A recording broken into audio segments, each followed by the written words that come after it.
তো আপনাদেরকে দেখাবো এখন আমাদের বারান্দার কাজ চলতেছে। বারান্দার ভীম ঢালা হয়েছে। তো দেখতেছেন ভীম ঢালছি ক্লিয়ার বুঝবাইয়ে ভীম টিম ঢালা হয়ে গেছে। পাকঘর আপল করা হয়েছে। তো দেখতেছেন আপনারা। তো আপনাদেরকে এখন রুমের ভিতরে যে অল্প দেখাই, আপনারা দেখতে থাকুন। তো দেখতেছেন আপনারা ঘরের ফিনিশিং আমার নিজের হাতের কাজ করা, নিজে গাঁথনি প্লাস্টার সব নিজে করছি। ঘরে চাল লাগানো হইতেছে, কাঠ লাগানো হয়েছে, তো টিন লাগানো হবো। তো এখন বর্তমান কাঠ লাগিয়ে থুয়ে দেওয়া হয়েছে। তো চলুন যে আপনাদের ইট দেখাই, যে দেখতে পারতেছেন আপনারা ইট। তো ইট গিলা বারিন্দা গাঁথনে ইট দিয়ে বারিন্দার কাজ করা হবে। তার জন্য ইট আনছি, স্টার ভাড়া ইট। ইটগিনি দেখতে ভালোই আছে, ইটগিনি শক্ত আছে, যে আপনারা দেখতে পারতেছেন ভালো ভালো আনা হয়েছে। চালা বারো চাইলা থুইছি, চাইলা ভালো কাম করি কাজ করতে হয়। চালনি দেখতে পারতেছেন, এখানে সিমেন্ট রাখা হয়েছে, ঢাকা থাকা হয়েছে সিমেন্ট।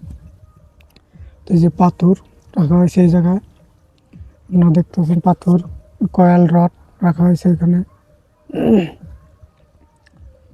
তো এখানে রড দেখতে পারতেছেন, রড রাখা হয়েছে। এদিকে আপনারা দেখতে থাকুন, এটা গাঁথনি হবো, গাঁথনি করা লাগবো। গাঁথনি করার জন্যে ইট গিনা আনা হয়েছে। তো দেখতে পাচ্ছেন আমাদের গাঁথনি কমপ্লিট ক্লিয়ার।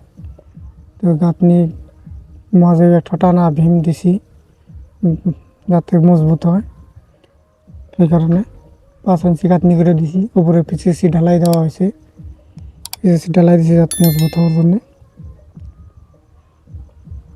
তো টিন দেখতে পারতেছেন, আমরা টিন লাগাবো, টিন লাগানো হবো। এখানে টিন ডাইনোর টিন লাগানো হবো, রঙিন টিনগুলা, রঙিন টিন। তো মিস্ত্রিরা যে চালের উপরে কাজ করতেছে দেখতে পাচ্ছেন, চালে টিন লাগানো হইতেছে। দুটা মিস্ত্রি কাজ করতেছে। তো মিস্ত্রিগুলা, তো মিস্ত্রি কাঠ মিস্ত্রির হাতের কাজগুলো ভালো আছে, ফিনিশিং ভালো আছে।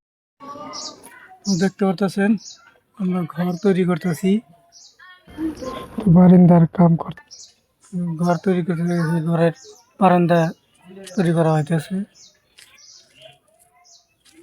বারান্দার গাঁথনি ফিলিং গাঁথনি হয়ে গেছে, এখন খালি আপল করবো, মাটি ভরবো ভিতরে, দেখতে পাচ্ছেন।